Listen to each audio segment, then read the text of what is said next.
Салям, меня зовут Айдар. Айдар, как часто ты бываешь в штабе «Татар и Башкир»? Ну, знаешь, относительно часто. Ну, вот так как сегодня второй день, да, в этом сезоне, то я впервые. Вот. А до этого вот я прошлый год ходил, наверное, раза 4-5, и в позапрошлый вот только начал ходить раза 2-3, вот. Так вот было. А что ты нашел интересного для себя в штабе? Мне очень нравится здесь покушать. А тебе? Ну, покушать, я думаю, всем нравится, да, прикольно. Но вот сейчас нравится больше, потому что я впервые интервью даю. До этого не было именно в штабе. Вот, я видел, как ходили. Вот, но камера знакомая. Мы в свое время снимали на нее очень интересная. Оператор сзади знает. Мне нравится обстановка здесь. Много, так сказать, общего среди людей, которые здесь находятся. Еда вкусная, правда. Я видел, как ты кушаешь, да. Тоже с аппетитом ем. Какого интересного человека ты успел встретить за все время в штабе? Был ли такой человек, который тебе прям запомнился? Знаешь, вот в штабе очень много интересных людей. Единственное, что хотелось бы отметить из этих интересных людей, что чаще всего попадаются мне здесь врачи. Вот, то есть и первая Сеченовка, второй мед, тоже Пироговка. Очень много врачей, вот на удивление. И все такие толковые ребята, ну, приятно с ними общаться, вот. И в целом нравится обстановка того, что в основном здесь все люди из, так сказать, высшего образования, либо имеющего, либо получающего. Поэтому это интересно. Все интересны из-за этого. Есть и люди, которые там достигли каких-то определенных успехов, и многие ребята, которые только приходят, смотрят на них и, думаю, воодушевляются их примером, да. А что бы ты сказал тем людям, которые еще ни разу не приходили в штаб? Какое-то послание, может быть, им, что они упускают? Ну, я думаю, многие, кто сюда не приходит, они просто не знают о штабе, да, это, наверное, проблема. Второе, люди, которые знают, всегда думают, что сюда попасть сложно, вот. Почему они так думают? Потому что, наверное, нету человека, который их сюда приведет, вот это главная проблема. Но, на самом деле, сюда можно прийти и самому. То есть, я думаю, много читателей татарского телеграм-канала, где объявляют о том, что будет сбор людей в штабе, там, в субботу, воскресенье. И они думают, что они не знают всю информацию, и нужно что-то кому-то еще что-то написать, но нет, просто приходить, вот, и не бояться этого, наверное, в первый раз, потом будет намного проще, вот. И рассылать информацию о штабе, то, что он существует, это полезно будет для всех татар Москвы. В общем, к следующей встрече ты приводишь минимум 5 человек в штаб. Договорились? Да, договорились, наверное. Ну, смотри, давай сделаем так. Сегодня, на самом деле, я привел достаточное количество человек. Не сказать, что это была прям полностью моя заслуга. Здесь есть заслуга Алсус, нашего землячества государственного управления. Но 3 человека сегодня пришли новенькие молодые первокурсники. Собственно, для чего сегодняшняя встреча была предназначена в первую очередь. Они сегодня пришли, молодые татары сегодня в штабе. Это уже, думаю, достаточно. То есть я сокращаю себе количество людей, которые должен буду привести в следующий раз. Да. Но все равно мы берем обязательства. Как-нибудь мы проверим. Мы проверим. Спасибо. Спасибо вам большое. Спасибо. Как вас зовут? Это Зиля. Камила. Как часто вы ходите в штаб татар или это ваш первый раз? В штабе я с прошлого года, наверное, ну не знаю, раз 15, может, не знаю. То есть каждые выходные или... Ну, почти, раз в 2 недели, наверное, как-то так. Молодец, а ты?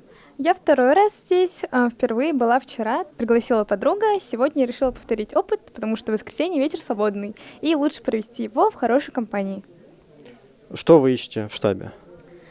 Еда, знакомства? Пока мужа не ищу, да, вот. Еда очень вкусная, знакомство очень замечательное. На самом деле так много разных классных людей с разными увлечениями из разных университетов. Как говорила моя одна знакомая, татары все умные, реально. Кто в МГУ, кто в МГИМО, кто в УДН, кто в МГУА, короче, везде мы. Вот. В штабе очень классная атмосфера, такая там татарская, родная. Я хоть там была. Әлбәттә инде мин монда яңа танышуларны эзлим, чөнки Мәскәүдә беренче тапкыр буларак миңа яңа танышулар кирәк. Шуңа күрә мин инде монда яңа битләр күрергә, яңа белемнәр алырга киләм. Менә шаккаттым кичә МГУдан, ФШдан, МГУАдан балаларны күреп, вообще шаккаттым. Вот, это было удивительно для меня, вообще очень понравилось. Надеюсь, что я найду тут начитанных друзей, которые тоже могут меня научить чему-то полезному. Вот. Чему ты хочешь научиться? Ну, всему. Просто я такой человек, на которого очень сильно влияет окружение. И я бы хотела вокруг себя в Москве тоже такую интеллигентную группу друзей найти, с которыми я смогу расти и познавать что-то новое. Вот. Хорошо, ответ принят. Что вы хотите на Мехр получить? О, как! Да, такой резкий вопрос. Ну, я думаю, какую-нибудь машину какую-нибудь красивую, там BMW, Audi, ну, лучше BMW, конечно. Запомнили, БМВ. Квартиру, да, это может звучать слишком амбициозно, но в нынешних реалиях, когда квартира — это главный сейчас, ну, так я смотрю в интернете, главный такой, такой пассивный доход приносит, поэтому лучше квартира, потому что в случае развода я, туда и уйду. Но, надеюсь, разводов не будет. Просто будет квартира у меня. Далеко смотришь. А хотела бы ты здесь жить? В этой квартире? Да. Мне здесь очень нравится, друзья. Метраж тут вообще бешеный. Бешеный. Вот конкретно, вот даже тут хотя бы. Все устраивает. Такую квартиру хочу. И картины тоже мне нравятся. Ну, всем привет. Меня зовут Зарина. Я вот первый раз оказалась в этом сообществе, штабе татар на чемпионате по регби, тоже сегодня, который мне предоставили пригласительный.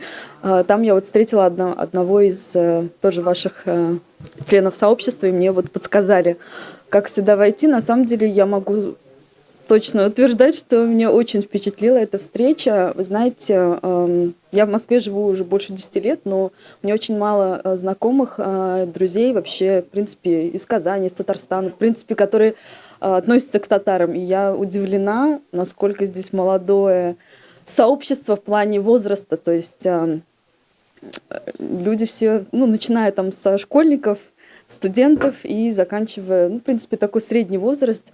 Вот, все очень дружелюбные, очень теплая, очень гостеприимная атмосфера. Спасибо большое Рустаму Фаизовичу за то, что он организовал такой, прям фундаментальный проект для объединения людей, для того, чтобы мы находили друг другу друзей, да, как-то помогали друг другу и поддерживали вот эту традицию нашу, наш народ, с какими-то, знаете, уже взглядами современными. То есть мы живем в таком мире очень быстро меняющемся, но все-таки что-то нас вот объединяет.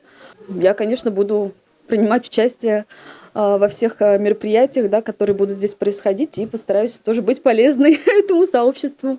Оно будет расти, развиваться дальше, и все больше таких вот светлых умов, молодых будет присоединяться и так скажем, раскрывать нашу культуру и традиции еще больше. Какое у вас послание тем людям, которые еще сюда ни разу не пришли? Приходите обязательно, потому что это очень такое родное, доброе, милое место, где каждому рады, каждого ждут. Вот. И именно здесь можно найти очень классных людей, очень классных знакомств, которые потом будут с вами на протяжении, возможно, даже всей своей жизни. Ничего не бойтесь, судьба вас уже сюда привела, и здесь обязательно вам понравится, будет здорово. Главное не бояться и улыбаться этим людям. Вот, и все, улыбок будет достаточно от вас. Камила, сюда их судьба еще не привела. Это должна сделать ты. Сколько людей ты приведешь в следующий раз? 6. Ну, я думаю, за ближайшие года 2 человек 10 наберется. Итого, за все интервью мы должны пригласить не меньше 50 человек.